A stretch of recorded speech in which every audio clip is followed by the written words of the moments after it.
Dau wa uteuzi wa muziki wa Singeli kuorodheshwa kwenye orodha ya urithi wa dunia unaoratibiwa na UNESCO. Muziki wa Singeli unatumiwa vionjo vya ngoma za asili ikiwemo midundo ya mikong'oso. Midundo ya Singeli inaendelea kuzalishwa kwa wingi kupitia kivunge cha mtozi kilichotengenezwa na BASATA.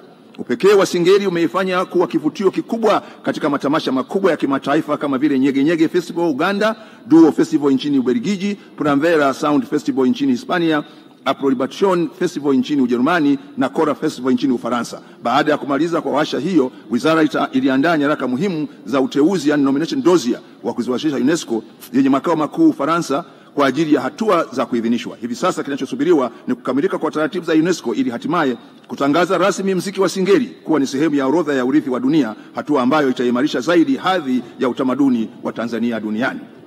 Mheshimiwa Naibu Spika, wizara kupitia BAKITA iliratibu maadhimisho ya 3 ya siku ya lugha ya Kiswahili duniani yaliyofanyika tarehe 7 Julai 2024 jijini Dar es Salaam, yakiwa na kauli mbiu Kiswahili fursa za maendeleo duniani. Mheshimiwa Naibu Spika, katika kuongeza kasi ya kukuza kueneza Kiswahili kimataifa, wizara kwa kushirikiana na Baraza la Kiswahili la Taifa BAKITA iliratibu kongamano la Kiswahili la kimataifa lililofanyika katika jiji la Havana nchini Cuba, lililoanza tarehe 7 mpaka 10 Novemba 2024. Kongamano hilo lilijumuisha washiriki zaidi ya 600 kutoka katika nchi mbalimbali duniani. Lengo la kongamano hilo lilikuwa kupeleka Kiswahili katika ukanda wa Karibe, Amerika ya Kati na Amerika ya Kusini, ambako lugha kuu ya mawasiliano ni Kihispaniola. Aidha, mafanikio yalipatikana katika kongamano hilo ni pamoja na kuzinduliwa kwa kitabu cha misemo ya kila siku ya Kihispaniola na Kiswahili kilichoandaliwa na BAKITA, kamusi ya Kihispaniola na Kiswahili iliyoandaliwa na Taasisi ya Taaluma za Kiswahili Chuo Kikuu cha Dar es Salaam, pamoja na kitabu cha Jifunze Kihispaniola kwa Kiswahili kilichoandaliwa na Chuo Kikuu cha Suza, yani Zanzibar State University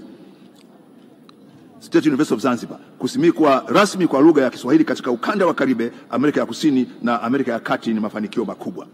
Mheshimiwa Naibu Spika,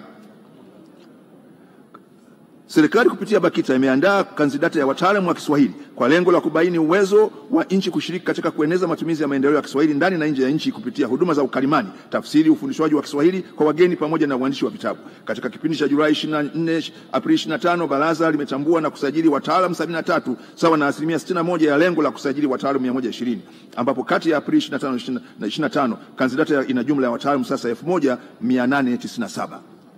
Mheshimiwa Naibu Spika, lugha adhimu na awishi ya Kiswahili ni tunu ya taifa letu.